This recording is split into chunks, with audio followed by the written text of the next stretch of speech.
Le président Reuven Rivlin devrait donner aujourd'hui au chef de Kachol Lavan Benny Gantz le mandat de former le prochain gouvernement après que ce dernier, Benny Gantz, ait obtenu le soutien de 61 députés hier lors des consultations faites par le président avec les responsables des partis représentés donc dans la 22e Knesset.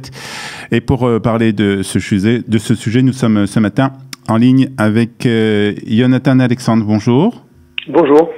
Merci d'être avec nous ce matin. Jonathan, vous êtes membre de Kachol Lavan, donc du parti Kachol Lavan. Vous êtes militant de ce parti. Oui. Vous habitez à Jérusalem et on va parler avec vous de cette situation un peu quand même... d'abord un peu compliqué et aussi première fois dans l'histoire de l'histoire d'Israël où on se trouve dans une situation de crise face à une épidémie, à un coronavirus qui se répand un peu partout, une situation donc de crise avec beaucoup de mesures qui sont prises par le ministère de la Santé et cette situation où il faut former un gouvernement. De quelle manière vous voyez les choses? De quelle manière vous pensez que Benny Gantz doit s'y prendre pour former ce gouvernement? Quelles sont ses premières mesures pour justement essayer peut-être de former ce gouvernement de la façon la plus simple possible? En fait, notre position a toujours été que nous préférons un gouvernement à une coalition Likoud-Kachol Lavan. Et d'une certaine manière, je dirais Akol Letova, parce qu'en fait, le mandat qui doit encore être confirmé quand même, parce que le président doit confirmer ça ce midi, qu'il va recevoir, je l'espère en tout cas, lui permettra de négocier sur une bien meilleure position avec l'Likoud dans ce but. Et en fait, vous savez sans doute qu'hier soir, il y a eu une déclaration conjointe de Kachol Lavan et Likoud, dans laquelle donc ils ont remercié le président pour l'invitation de la réunion conjointe et qu'ils ont conduit les équipes de négociation respectives se réuniraient bientôt. Donc en fait, Akol Letova, je dirais, de mon point de vue, ces 61 députés qui ont appuyé Benny Gantz lui donnent maintenant une chance de réaliser notre objectif premier, qui est bien entendu une coalition Kachol Lavan Likoud. Alors, il y a quelques jours, c'était, je crois déjà samedi soir, Benjamin Netanyahu a appelé Benny Gantz à former un gouvernement d'urgence. Les efforts des deux côtés n'ont pas abouti. Pourquoi un gouvernement d'union nationale pourrait aboutir maintenant? Je pense que ce qui s'est passé, c'est qu'on a eu des négociations par voie de presse, mais on n'a pas eu d'équipe de négociateurs qui se sont rencontrés. Donc on a eu quelques tweets, on a eu quelques contacts entre Gabi Ashkenazi chez nous et donc Netanyahou la semaine passée, mais il n'y a pas eu des équipes de négociation. Tout ce qu'on a eu, c'est des rumeurs par la presse. Maintenant, avec ce mandat, je pense, comme on a dit, que les choses vont devenir plus sérieuses. Et personnellement, je pense qu'on a une très bonne chance, en fait, d'avoir une coalition Likoud-Kachol Lavan. Alors, quelles sont les conditions pour... alors, je n'êtes pas dans les équipes de négociation, bien entendu, mais, mais quelles sont, d'après vous, les conditions pour qu'on arrive justement à un gouvernement d'union nationale? Jusqu'à présent, on n'y est pas arrivé. Est-ce que la condition selon laquelle Benjamin Netanyahu ne peut pas être au poste de Premier ministre en raison des procès, un procès qui va être retardé d'ailleurs, est-ce que cette condition est toujours d'actualité? Ça, personnellement, je n'en sais rien, comme vous venez de le dire. Mais ce que je pense peut-être, c'est qu'au vu de la crise, de chaque côté, je pense qu'il faut savoir regarder toutes ces exigences comme des points de négociation.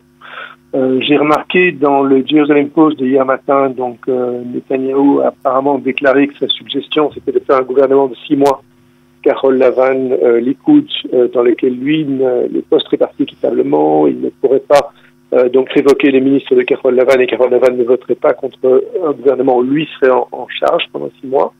Ce sont peut-être des solutions vers lesquelles on peut se diriger. Là, pour être honnête avec vous, je n'en sais rien. Je dirais probablement qu'on mettra peut-être un petit bémol effectivement à cette exigence dans les conditions actuelles. On a vu quand même à l'intérieur de Kachol Lavan quand même beaucoup de divergences entre les différents membres du parti, en particulier les 4 dirigeants du parti, avec des déclarations très dures, hein, même de certains dirigeants du parti qui ont dit ou déclaré que les mesures qui étaient prises par Benjamin Netanyahou dans cette crise du coronavirus étaient des mesures pour essayer justement à des fins personnelles pour marquer des points et pour que son procès n'ait pas lieu.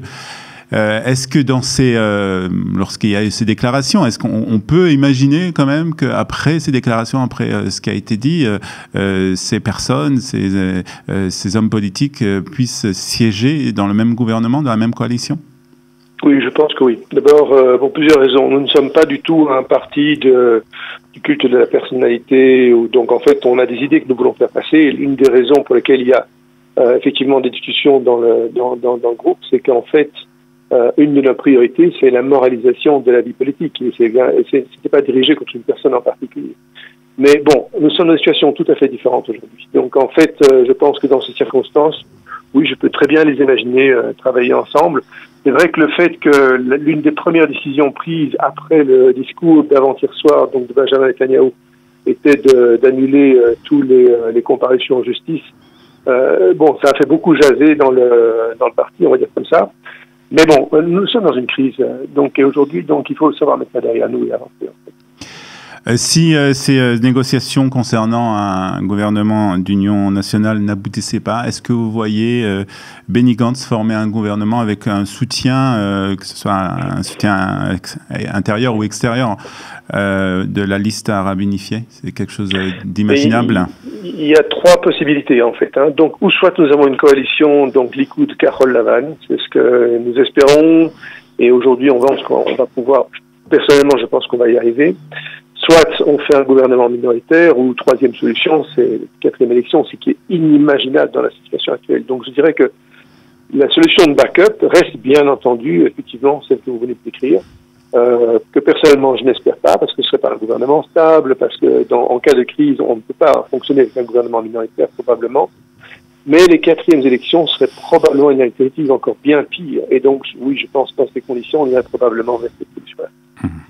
Très bien, merci beaucoup pour ces explications, portées donc avec ces négociations qui vont commencer donc juste, je suppose, dès aujourd'hui, ou qui ont peut-être même commencé, peut-être commencé en tout cas pour la formation de ce gouvernement, avec donc Benny Gantz qui va recevoir aujourd'hui des mains du président le mandat pour former une coalition. Nous suivrons bien entendu de très près toutes ces négociations. Merci beaucoup d'avoir été avec nous ce matin sur Studio Kedita.